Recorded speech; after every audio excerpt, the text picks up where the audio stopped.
we were raised in a time where the factory was a heartbeat of the economy, right? We were raised in the industrial era. The fact is, we're not really in the industrial era anymore, right? We're in an era where the heartbeat of the economy is the computer and the supercomputer. I say that to say, we're in the middle of a paradigm shift. So we have to read more than our parents did. When we read, it's not for leisure. We read because it is a necessity. Because the volume of change and the pace of change is much higher than 20, 30, 40 years ago. So what do I mean? So when you're talking about information, we have to be specific because there's a lot of noise out there and misinformation. So you're dealing with trade journals. What do I mean by trade journals? You're talking about subscribing to computer magazines that publish industry-based information every week. Bloomberg might be a bit heavy, so maybe CNBC. Watching CNBC, that's a good set of programming for people who want to get into it, because there's a lot of information around financial literacy and how to bridge the gap between the layman and the finance professional. I find that CNBC is very good at that. On the local landscape, there is Taking Stock by Kalila Henriquez. Well, she's renounced now, pardon me, please forgive me.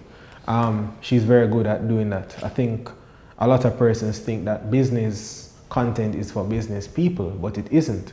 It's for people, laymen, who want to know about business. So I highly recommend that. The language is very easy. It's easy to tap into.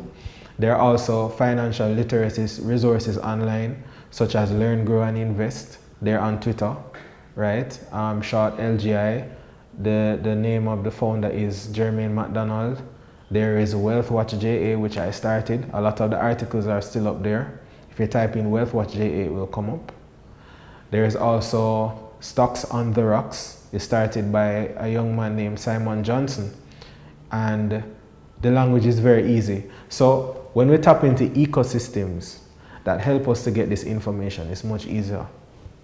Last bit of information is spending time with like-minded individuals.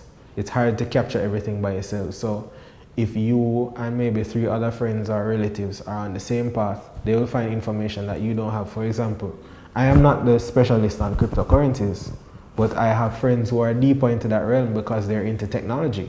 I do know about cryptocurrencies and how they work, but because of the expertise of my friends, they can bring me up the curve faster. So if we can tap into community learning, that's another way of clearing the hurdle faster, because I see that more as a necessity. If you're not tapping into community learning right now, boy, it's gonna be rough. It's gonna be rough.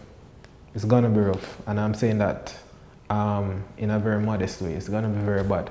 Because the fact is, inequality is gonna get worse. Because a lot of what we're discussing now is not common knowledge. If you read the newspaper, it's peer mix up. It's not information that can help you. So you have to sift through the noise and actually pick out information that can help you. And nobody's saying this. It's kind of scary. But it's not the end of the road. The fact is, the paradigm shift is not saying these set of people can't prosper. If you are able to position yourself early, then you are more likely to be a part of the group that doesn't get left behind. Well, let me hear you say, man.